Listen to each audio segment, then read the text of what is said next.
Salut à tous et à toutes, bienvenue dans notre émission À la découverte dans la chaîne Moki TV. Aujourd'hui, nous découvrons un écrivain congolais du nom de Joseph Kokobar. Monsieur Joseph, ça va? Oui, ça va bien, monsieur.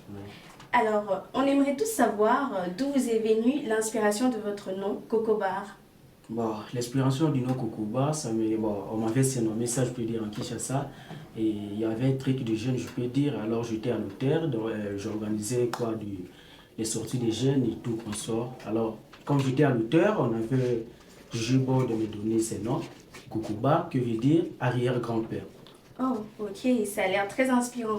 Alors, comment est-ce que vous avez découvert votre passion d'écrivain? Bon, je m'en souviens bien quand je suis à cinquième primaire, là, il y avait notre professeur, je peux dire, Monsieur Maître, disait, il avait dit un proverbe comme ça qui disait que non, en Afrique, quand il vient en mer, c'est toute une bibliothèque qui brille. Alors, c'était le proverbe de Amadou, si je ne me trompe pas. Alors ça m'avait vraiment inspiré. Je m'étais dit que non, comment ils peuvent dire ça? Nous aussi, on peut écrire, même si on partait aujourd'hui, nos œuvres parleront à nos places. D'accord, et du coup, vous avez eu l'inspiration de devenir écrivain. Mais être écrivain congolais, c'est un peu une lourde tâche, surtout dans le fait qu'au Congo, on ne respecte pas trop l'écriture. Ouais, vraiment. Bon, c'est pas facile. Et jusqu'alors, malgré c'est pas facile, mais bon, on doit toujours y arriver quand même. C'est pas seulement au Congo, en Afrique, quoi. Nous ne sommes pas vraiment habitués à lire, mais vu que non, c'est ma passion, je dois d'abord faire ce que je voulais faire et arriver au bout. Oui, c'est vraiment une bonne initiative, surtout qu'en Afrique, nous avons plutôt une tradition orale. Donc, ça s'est transmis de la bouche à l'oreille. Et sinon, vous avez une œuvre à nous présenter? Ouais, il y a des œuvres là. Bon, une dont je peux vous présenter, c'est la vie d'un petit gamin dont j'avais écrit, je peux dire d'ici, c'était en 2016 que j'avais écrit, c'est la vie d'un petit gamin. En fait, les petits gamins, je peux dire, c'est mon nom. Autre, je peux dire, parce que c'est ma sœur qui m'avait surnommé ce nom, parce que vu que non, j'étais un peu brutal, puis je faisais bon, du sac de lire, quoi. Et là, j'avais présenté ma vie tout entière. Et bon, ceux qui avaient déjà lu ça, j'espère bien qu'ils non sont au courant de tout. Vous êtes plutôt dans l'œuvre biographique, autobiographique. Bon, disons biographique. Oh, d'accord. Donc, vous écrivez ce que vous voyez, surtout les vies des gens. Ouais, ouais, la vie des gens, et écrire aussi, bon, on a aussi des inspirations dont nos mères et nos grands-mères nous racontaient un peu des histoires. Là, on fait un peu allusion à ça pour mieux réaliser nos rêves, c'est un peu. C'est un bon rêve et surtout, vous le réalisez très bien, mais comment est-ce que vous arrivez à gérer ça? Surtout si on prend bien le fait que vous êtes un étudiant. Comment est-ce que vous répartissez votre temps? Bon, en fait, c'est pas facile, tu sais.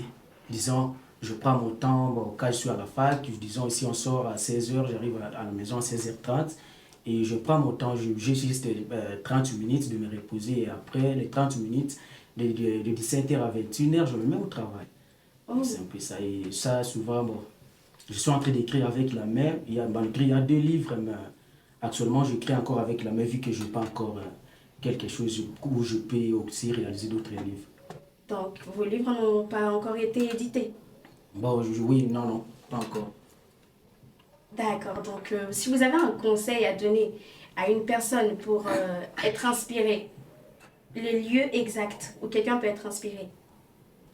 Et Bon, les liens, je peux dire, bon, là encore, j'ai encore quoi, une chaîne WhatsApp et aussi sur YouTube aussi, toujours l'air Kokoba. Si tu écris seulement l'air Kokoba et c'est resté aussi. Moi, j'ai quelques œuvres là, mais pas tout en fait, vu que nos comptes ne sont pas encore certifiés, quoi, tu vois. d'accord, vous publiez vos livres sur Internet. Oui, bien sûr. Et pour finir, qu'est-ce que vous avez à dire à nos jeunes écrivains ou ceux qui veulent s'élancer dans l'écriture, au Congo surtout, vu que ce n'est pas très facile? Qu'est-ce que vous avez à leur dire? Bon, en fait, ouais, bon, c'est ça la jeunesse, je peux dire. Si on n'écrit pas, disons, nous n'avons pas vraiment les guerriers de demain. Dans ce monde où nous vivons actuellement. Et nous voyons très bien des livres qui nous inspirent aujourd'hui. Ce sont des livres qui étaient déjà écrits depuis des siècles, quoi.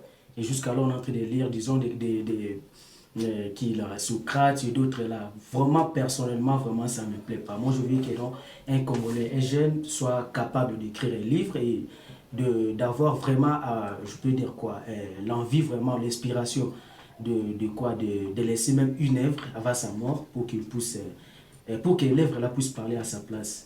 D'accord, donc nos jeunes écrivains, vous comprenez, il ne suffit pas seulement de lire des livres qui ont été écrits par des auteurs occidentaux. Vous avez les pouvoirs d'écrire vos propres livres et vos propres œuvres par Monsieur Kokobar. Sur ce, c'est la fin de notre émission. C'était Estelle Batang à la présentation avec notre invité Joseph Kokobar. Nous vous disons à plus et surtout, n'oubliez pas d'activer la cloche de notification pour ne rater aucune de nos prochaines vidéos. Merci.